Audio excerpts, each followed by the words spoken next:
So let's start the AC circuit with resistance and inductance in series.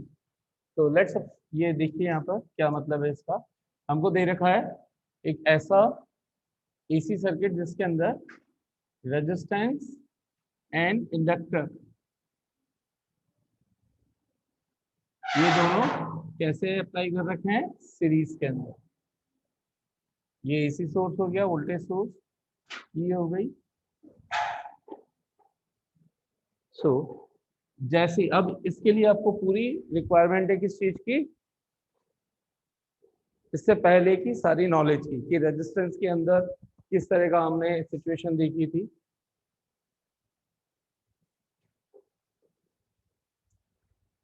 ठीक है, ये R, ये L, L is the inductance. Let's suppose ये point है इसके ए बी और इनके बीच में एक पॉइंट बना देते हैं P। ठीक है, तो जब यहाँ पर हम की क्लोज करेंगे सो एक alternating current will start to flow I। ये I सीरीज के अंदर है तो सीरीज के अंदर इसमें से भी I पास होगी और इसमें से भी I करंट ही पास होगी। अब देखना इसके अंदर ये है कि इससे पहले जब हमने प्योर रजिस्टर सर्किट पढ़ा था तो उसमें क्या हुआ था, रेजिस्टेंस एंड वोल्टेज जो थे वो कैसे फेज में थे, इन फेज, क्योंकि E is equal to E not sine omega T के लिए हमें जो कॉरेस्पॉन्डिंग इक्वेशन मिलती थी अगर केवल प्योर रजिस्टिव सर्किट होता तो I is equal to I not sine omega T. तो प्योर रजिस्टिव सर्किट के अंदर करंट और वोल्टेज दोनों कैसे होते हैं, इन फेज। इन फेज का मतलब जिस डायरेक्शन में करंट है उसी डायरेक्शन के अंदर वोल्टेज होता था। तो इसको लिख दिया मैंने वी आर, और फेजर डायग्राम के लिए बोलूं तो ये V R vector I vector. Vector quantity नहीं है लेकिन हम फेजर फॉर्म में क्या लिख रहे हैं, आई वेक्टर एंड आर वेक्टर। जब करंट रेजिस्टेंस से फ्लो होगी तो इसके अक्रॉस कुछ पोटेंशियल का ड्रॉप होगा। लेट सपोज इसी को हम बोल रहे हैं क्या, वी आर। फेजर फॉर्म में लिखे तो वी आर वेक्टर, तो वी आर वेक्टर क्या हो जाना चाहिए, आई आर। ठीक है, so I vector R vector, I vector R. और एल के अक्रॉस यानी कि पीबी के अक्रॉस एक पोटेंशियल का ड्रॉप होगा जिसको मैं बोल रहा हूं क्या, वी एल, ताकि हमें समझ में आ जाए। तो phasor V L should be equals to I XL. XL is what, reactance, inductive reactance, है ना, resistor offered by the inductor in AC circuit. ठीक है, जब करंट आई फ्लो होती है तो इसका रिलेशनशिप क्या होता है, कौन आगे होता है कौन पीछे होता है और कितने डिग्री से होता है, बताओ। हाँ हाँ नहीं करना है, बताना है। आई पीछे होता है और वोल्टेज आगे होता है कितने डिग्री से, π/2 से। इसका मतलब अगर इसका फेजर डायग्राम इंडिविजुअल बनाते तो कुछ ऐसा बनाते कि आई वेक्टर यहाँ पे होता है इसके लिए, और ये होता है वी एल वेक्टर, और इन दोनों के बीच में एंगल होता π/2। इंडिविजुअल अगर बनाते तो कुछ इस तरह का सर्किट बनता हमारे लिए। ठीक है, तो हम अब यहाँ से हमारा डेरिवेशन स्टार्ट कर रहे हैं।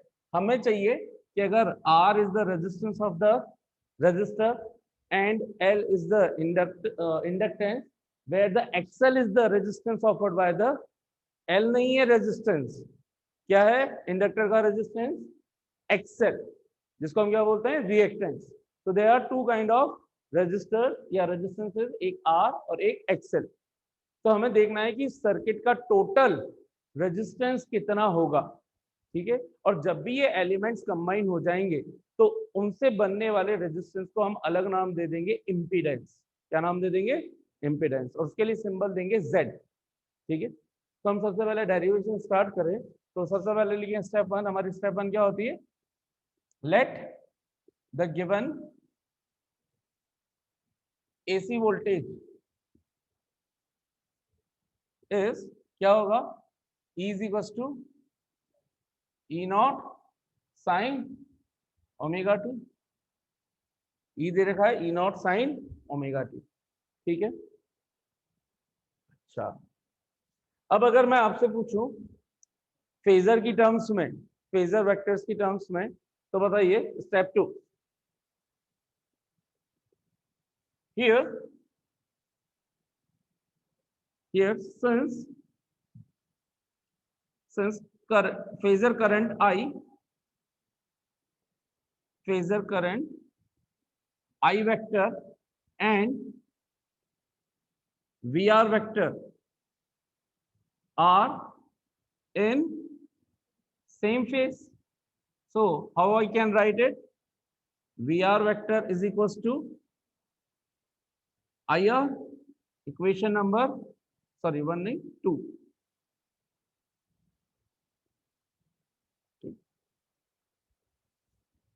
अगर मैं आपसे पूछूं कि इसका एम्पलीट्यूड क्या होगा, एम्पलीट्यूड वीआर वेक्टर का, तो वो किससे बताया जाएगा? वी नॉट से. So if V not R is the amplitude,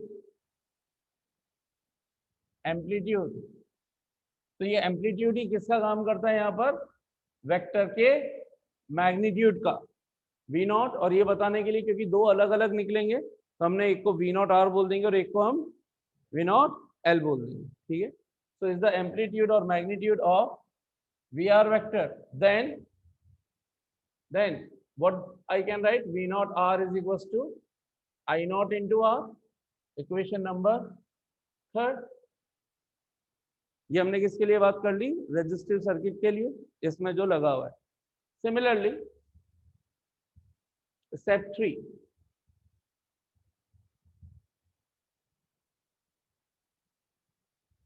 Here the phasor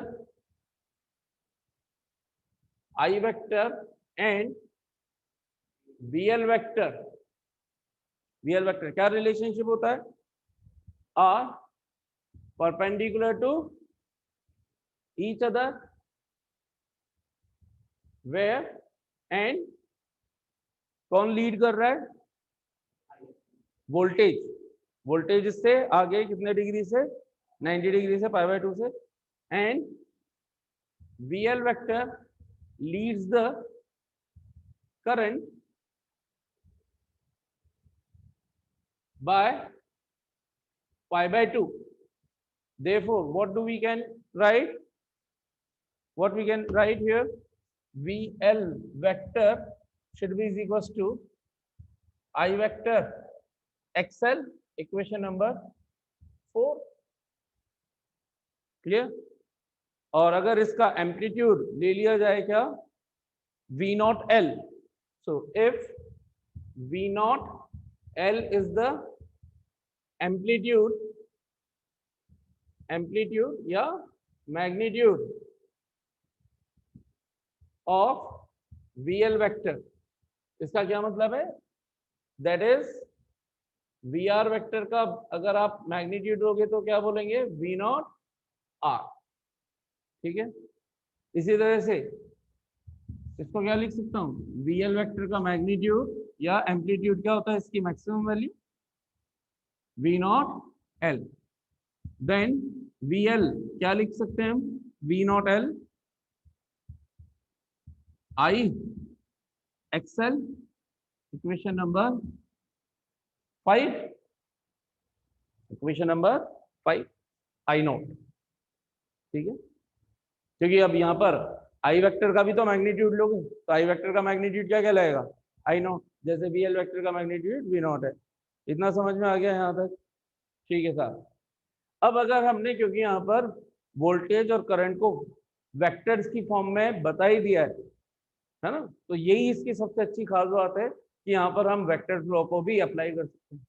कोई क्वांटिटी अगर हमने वेक्टर की फॉर्म में यूज करी है तो उस पर क्या अप्लाई कर सकते हैं? Vector laws. सो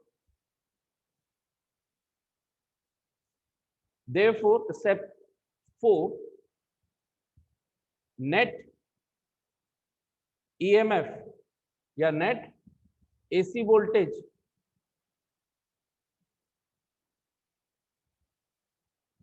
बाय वेक्टर लॉ, या इसको आप ऐसे भी लिख सकते हैं, net resultant AC voltage in terms of phasor vector will be क्या होना चाहिए? ये है ई, तो इसको वेक्टर की फॉर्म में ई वेक्टर लिखेंगे। ये ई का समी नॉर्मल वे में भी हम बोलते हैं E is equal to V R plus V L होना चाहिए। तो वेक्टर फॉर्म में हम जब बात कर रहे हैं फेजर वेक्टर्स की टर्म्स में, तो उसको क्या लिख दूंगा, रिजल्टेंट क्या होता है, अगर दो वेक्टर कहीं पे अप्लाई हो रहे हो, ये ए है और ये बी वेक्टर है, तो इनका रिजल्टेंट अगर आर हो तो कैसे बनाते हैं, पैरेललोग्राम लॉ को यूज करके। ये इनका डायगोनल इनके रिजल्टेंट को रिप्रेजेंट करता है, और अगर resultant R is the resultant of A and B, then what do we write, a plus b. In same way we can write here e vector should be is equals to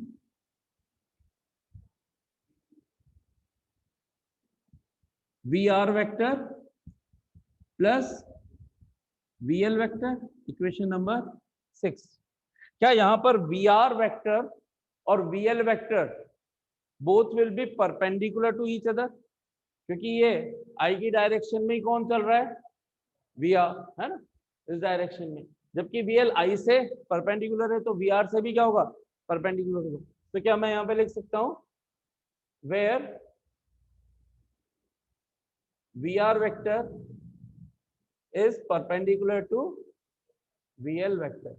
जल्दी से बताइए कि अगर कोई दो vector perpendicular हो तो उनके रिजल्टेंट का मैग्नीट्यूड क्या होता है, if r vector is equal to a plus b under root and of a square plus b very square. good, then what should be their resultant का मैग्नीट्यूड क्या होना चाहिए, magnitude of r is equal to under root of a square plus b square.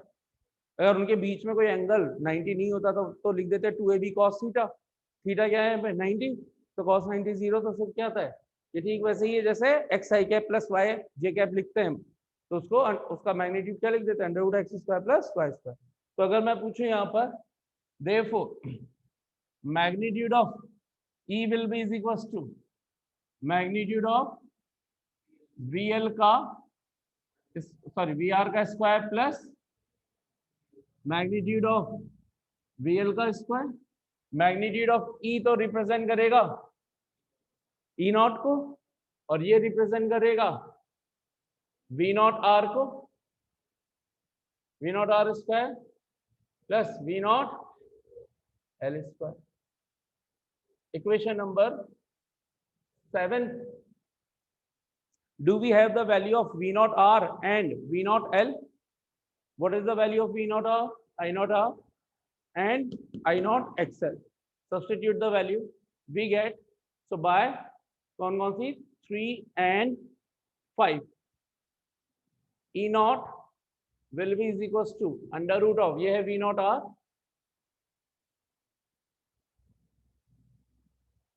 v naught r and v naught l का square. यहाँ पे क्या हो जाएगा, आई नॉट आर का square plus I not XL का स्क्वायर।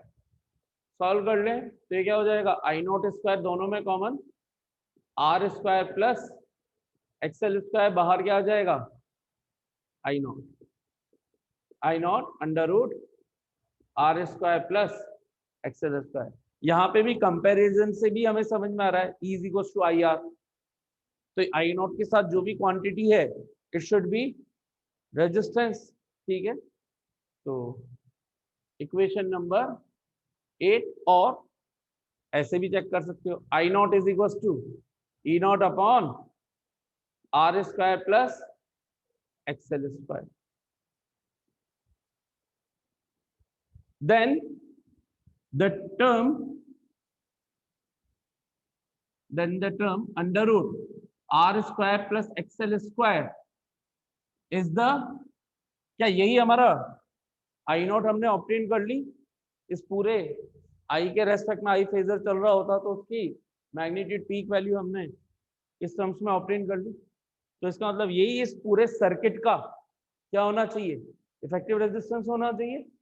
सीरीज का हमने जैसे हम R1 R2 लेते थे डायरेक्ट, तो उसमें तो R1 प्लस R2 कर देते थे सीरीज अगर रेजिस्टेंसेज ही होते थे, तो इसमें हम डायरेक्टली ऐड नहीं कर रहे, ये नहीं हो रहा कि R प्लस एक्सएल हो रहा है, वो क्या आ रहा है, under root of R square plus XL square. समझ में आती है बात, तो ये इसमें डिफरेंस आ जाता है। तो सीरीज के अंदर इस तरीके से हम काम करते हैं। So here the term R square plus X square is the effective या टोटल रेजिस्टेंस और opposition resistance of the circuit और opposition offered by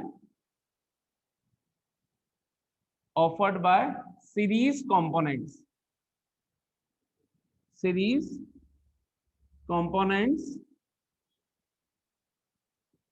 and this term is called क्या बोलते हैं इसको, impedance of the circuit, impedance of the circuit, and it is represented by या denoted by Z. किससे represent करेंगे, Z से. तो हमारे पास एक्सप्रेशन क्या मिल गया,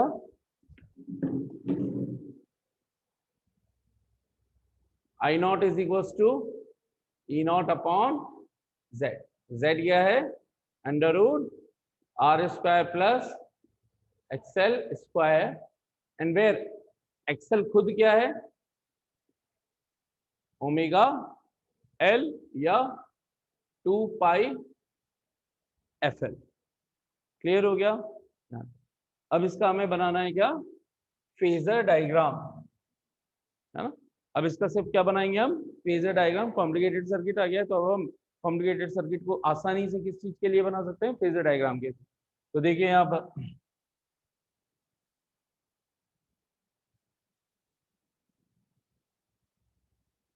ये हमने ले लिया XY प्लेन.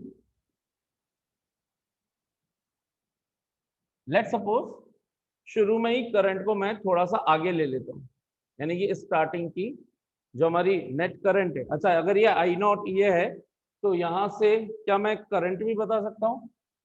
तो करंट अभी इसका फेजर डायग्राम देखने के बाद आपको पता चलेगी कि I is equal to I not.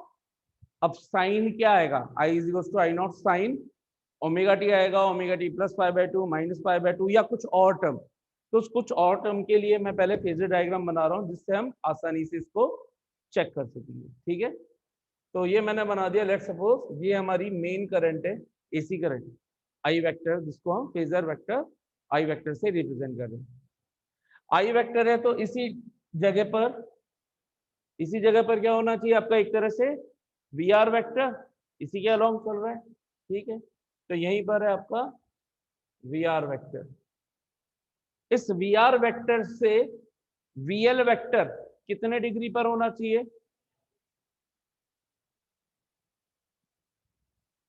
90 degree पर. So this will be your VL vector. तो आप यहां पर आई वेक्टर लिखें या वी आर वेक्टर लिखें, वी आर वेक्टर है उसी डायरेक्शन में आई वेक्टर भी है. ठीक है, ये एक दूसरे से अगर 90 डिग्री पर हैं तो इनका क्या रिजल्टेंट ही ई वेक्टर है. ये ई वेक्टर फॉर्म में, फेजर वेक्टर फॉर्म में ई वेक्टर लिखा जाएगा, और वो रिलेशन यहां से समझ में आ रहा है इक्वेशन 6 से.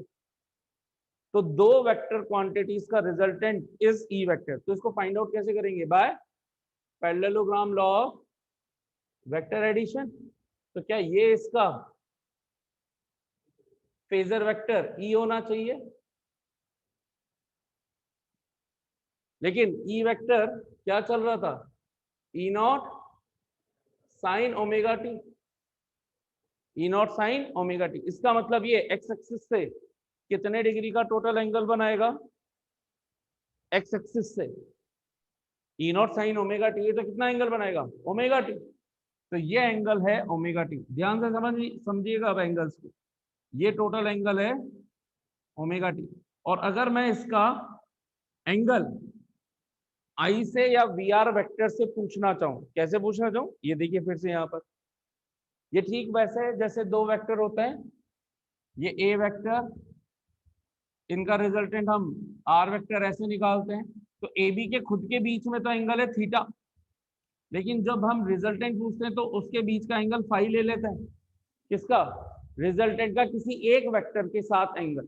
तो मैं यहाँ पे ये बात करना चाह रहा हूं कि जो रिजल्टेंट ई वेक्टर है उसका एक वेक्टर दूसरे वेक्टर के साथ, रिजल्टेंट वेक्टर का किसी एक वेक्टर या तो वी आर वेक्टर या आई वेक्टर के साथ कितना एंगल बन रहा है।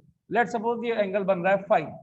तो बताइए कि अगर दो वेक्टर परपेंडिकुलर जब होते हैं, ये ए वेक्टर बी वेक्टर, और इनका अगर ये रिजल्टेंट है, तो क्लियरली आर वेक्टर और ए वेक्टर बी वेक्टर के बीच का खुद का एंगल थीटा तो होता है 90, लेकिन ये आर से आर वेक्टर रिजल्टेंट अगर किसी एक वेक्टर के साथ फाई बनाता है, तो इसको कैसे फाइंड आउट करते हैं? कैसे? अरे 10 फाई है triangle of vector addition, vector addition भूल गए क्या? y अपॉन x, यानी कि यहां पर b अपॉन a, ठीक है। एक्चुअल पूरा प्रोसेस बोलता अगर थीटा की टर्म्स में चल रहे होते तो ये फाई कितना निकलता आर वेक्टर का? b sine theta upon a plus b cos theta. Triangle law of vector addition से या parallelogram law of vector addition से अगर ये फाई निकालते तो 10 फाई का पूरा फॉर्मूला तो क्या होता है? ये a है, ये b है, phi is the angle with a, then 10 phi क्या लिखते हैं हम? b sine theta upon a plus b cos theta.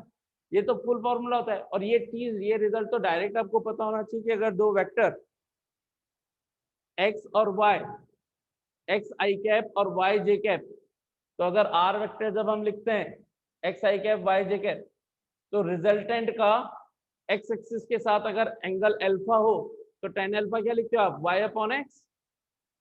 तो ठीक ऐसे ही टेन अल्फा बोलो या टेन फाइव बोलो, वो क्या हो जाएगा? Y quantity upon X quantity if the resultant is making the angle with X axis. और यही चीज अगर मैं वाई एक्सिस से पूछ लेता, अगर इसको बीटा बोल दूं, तो then I will be saying tan beta is equal to x upon y। जिसके साथ एंगल बनता है वो नीचे आता है, ठीक है।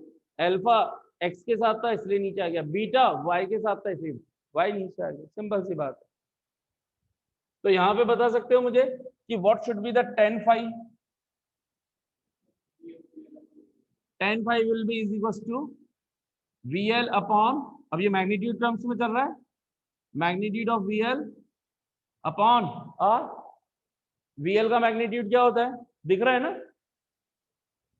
सॉरी R नहीं, VR, VR का मैग्नीट्यूड। ये क्या हो जाएगा? V not L upon V naught R। आप लोगों को नजर आ रहा है इधर? तो यहां से जल्दी से बताइए tan फाई की वैल्यू क्या बन जाएगी? ये है V not L upon V naught R, है ना। इसका मैग्नीट्यूड अगर मुझे लिखना पड़ेगा तो क्या लिखूंगा? V नॉट L, और इसका मैग्नीट्यूड अगर लूंगा मैं तो इसका मैग्नीट्यूड क्या लिखूंगा मैं? V naught R। मैग्नीट्यूड बोले तो इसका maximum amplitude. tan by value V not L की value I not XL, I naught R, I not cancel, XL upon R, so we get the angle tan phi is equals to XL upon, या phi is equals to tan inverse of XL upon R। ये phi किसके साथ angle बना है? Resultant vector का किसी एक vector के साथ एंगल, इसको बोल रहे हैं क्या? phi। ये इनिशियल एंगल ओमेगा टी था, तो बता सकते हो कि ये जो आई या वी आर है वो खुद टी टाइम पर एक्स एक्सिस के साथ कितना एंगल बना रहा है? Omega T minus five. अगर ये ओमेगा टी माइनस फाइव आई वेक्टर बना रहा है तो इसकी इक्वेशन क्या होनी चाहिए? अब पता चल जाएगी आपको। I is equal to I not sine I, कितना एंगल बना रहा है? ओमेगा टी माइनस फाइव, ठीक है। और अगर आपको वी आर को भी लिखना पड़ जाता मान लो इस टर्म्स में, तो क्या हो जाता? V R is equal to V not R sine omega T minus five. Yes और नो? समझ में आ गया? क्लियर है? ये एंगल कितना हो जाएगा? ये कहां से? यहां से एक्स एक्सिस से। VL का एक्स एक्सिस से एंगल कितना हो जाएगा? तो कितना हो जाएगा जल्दी बताइए। ये तो फाई, आई का angle pi phi by 2 plus और आई से पाई बाय 2 है। कितना हो गया बोलो? Omega T minus 5 plus pi by 2 omega T plus phi नहीं हो जाएगा? माइन yes sir. Sorry, omega T plus pi by 2 plus omega T नहीं, कितना? Pi by 2 plus five, pi by 2 plus 5। भाई आई से तो हो गया पाई बाय 2, आई से तो एंगल हो गया पाई बाय 2 और एक्स एक्सिस से आई का खुद का एंगल चल रहा है 5। तो sir omega T minus 5। Omega T minus, हाँ sorry, omega T minus 5 plus pi by 2, ये आपका एंगल हो जाएगा किसका? VL का, VL वेक्टर का। ठीक है, हालांकि इसकी जरूरत पड़ती नहीं है, इसलिए बता दिया कि कभी भूले भटके पूछ लें तो आपको समझ में आना चाहिए कि प्रोसीड कैसे करना है। अगर VL वेक्टर को भी AC वोल्टेज की टर्म्स में ही लिखना पड़ जाए तो फिर आपको आप क्या लिखोगे? VL is equal to V0L sine omega T minus 5 plus pi by 2। ठीक है ना भाई, यहां से यहां तक का ये एंगल तो क्या ओमेगा टी माइनस 5 और उसके बाद plus pi by 2, so sine omega T minus 5 plus pi by 2। तो तीन आपके पास ये आ गए।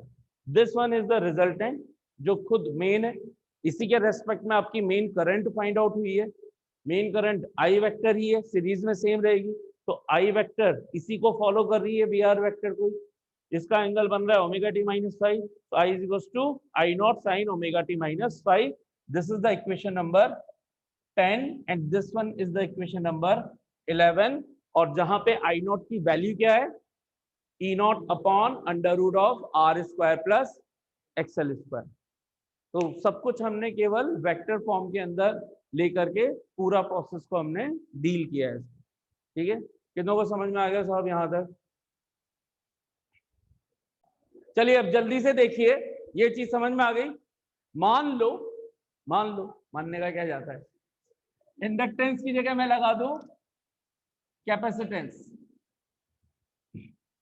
तो इंडक्टेंस हटाऊं, क्या लगा दूं? कैपेसिटर लगा दूं। ठीक है, अब अगर कैपेसिटर आ गया तो कैपेसिटर की नॉलेज भी आपको है कि अगर प्योर कैपेसिटर होता तो जो भी इसके अक्रॉस पोटेंशियल का ड्रॉप होता उसको मैं बोल दूं VC, ये हो जाएगा IXC, है ना। और यहां पर बताइए कौन आगे और कौन पीछे होता है, कौन लीड करता है? करंट लीड करती है, पीछे होता है कितने से? पाई बाय 2 से। तो इसका डायग्राम कुछ बनता है ऐसा, ऐसा कुछ डायग्राम बनता। ये हो गया साहब पाई बाय 2। इसकी फर्स्ट इक्वेशन यही रहती, फिर इसके बाद फेजर करंट रेजिस्टेंस के लिए सेम रहती, इन फेज में ही है, ये भी एक्सप्रेशन सेम रहता। यहां जो फेजर है ये है तो परपेंडिकुलर टू ईच अदर, बस इसके अंदर VL lagging behind the I by pi by 2। तो इसका मतलब VC हो जाएगा I vector. Okay, got it. और ये तो सही है ना। और ये हो जाएगा आपका VC vector is equal to I vector into XC। If V0C is the amplitude or magnitude of phasor vector VC vector, that is VC का magnitude is equals to V0C, then V0C should be is equals to I0 XC, equation number 5। Net resultant, अब ये भी vector है और कहां गया, ये भी वेक्टर है। तो इन दो वेक्टर, ये दो वेक्टर हो गए आपके पास, एक BC वेक्टर VR वेक्टर, इनका समी E वेक्टर के बराबर होना चाहिए। तो E vector should be is equal to VR vector plus VC vector. सब E वेक्टर कहाँ पे गया, परपेंडिकुलर है VR और VC दोनों, तो इनका मैग्नीट्यूड क्या हो जाएगा, VR प्लस VC वेक्टर। तो V नॉट R का square plus V naught C का स्क्वायर। V नॉट R तो I naught R, V naught C I naught XC का स्क्वायर। E नॉट, E का magnitude E naught is equal to I naught square common, R square plus X square. E naught is equal to I naught under root X square. I not is equal to E not upon under root R square plus. Clearly यही यहाँ पर इस पूरे circuit के resistance का काम कर रहा है। तो हम क्या बोलेंगे, here the term R square plus X square is the effective or total resistance of the circuit or opposition offered by the series component in the given circuit. So, and this term is called impedance of the circuit denoted by Z. तो इसका मतलब I not is equal to E not upon Z, E not upon R square plus XL square, where sorry XC square, XC is equal to क्या होगा, 1 upon omega C is equal to 1 upon 2 pi FC। बस अब इस change जो आएगा वो किस में हो जाएगा, फेजर डायग्राम में। फेजर डायग्राम में क्या हो जाएगा, तो फेजर डायग्राम को थोड़ा सा चेंज कर ही देते हैं। हाँ भाई, डेरिवेशन समझ में आ गया क्या कैपेसिटर का, वेरी गुड। तो ये Y, ये X, मान लीजिए ये I वेक्टर होता या VR वेक्टर होता, तो इससे नीचे की तरफ π/2 पर चल रहा है,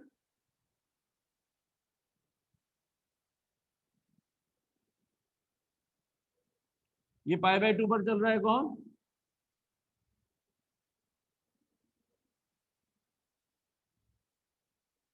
VC वेक्टर। इनका रिजल्टेंट ही क्या देगा, E वेक्टर। तो किस मेथड से निकाल लेंगे, पैरेललोग्राम लॉ से। तो ये इसका हो गया क्या, E वेक्टर, E वेक्टर, ठीक है। E वेक्टर एक्स एक्सिस से जो भी एंगल बनाता, पहले तो ये तो हो गया कि किस किस के बीच का एंगल π/2 होगा, इसके और इसके। अब ये हमको क्या दिख रहा है, माइनस में, हमारा एम है प्लस का ओमेगा टी बनाना। तो अब इसके लिए थोड़ा सा डायग्राम को चेंज करेंगे हम। चेंज कैसे करेंगे, यही चीट कोड रहता है बस इसमें बनाते टाइम। ये मैंने पहले करंट इधर बना दी और ऐसा कुछ बना दिया कि मेरा ई वेक्टर का रिजल्टेंट एक्स से ऊपर आ जाए, ताकि मुझे कुछ फालतू के चेंजेस ना करने पड़े। ओमेगा टी क्या आ जाए, एक्स एक्सिस से एंगल ई का। तो मैं ये चाहता हूं कि पहले ई बना दूं और ई का एक कंपोनेंट ये हो गए क्या, देखो दोनों परपेंडिकुलर हो गए क्या, ये हो गया आपका वी आर वेक्टर, ये हो गया आपका VL वेक्टर और ये हो गया आपका E वेक्टर। हो गया क्या, सॉरी VC वेक्टर हो गया क्या। तो ये VR से ये तो था 90 डिग्री पर, ये E इनिशियली कितना एंगल बना रहा है, ओमेगा टी, इनिशियली एंगल बना रहा है ओमेगा टी, ठीक है, एक्स एक्सिस से। E वेक्टर का VR वेक्टर या I वेक्टर के साथ एंगल लेट सपोज है फाई, है ना, रिजल्टेंट का किसी एक वेक्टर से एंगल ले लिया फाई, तो tan फाई क्या होना चाहिए, VC upon VR, magnitude of VC upon VR, यानी कि V naught C upon VR, V naught R, I naught XC upon I naught R, XC upon R, tan phi आ गया साहब XC upon R, and phi is the angle of I with respect to E, I का E के साथ angle, या ई का आई के साथ एंगल। ठीक है साहब, तो ये टोटल एंगल कितना हो गया एक्स एक्सिस से? ई का एंगल है ओमेगा टी, ई के साथ एंगल है फाई, तो एक्स एक्सिस से टोटल एंगल ये कितना हो गया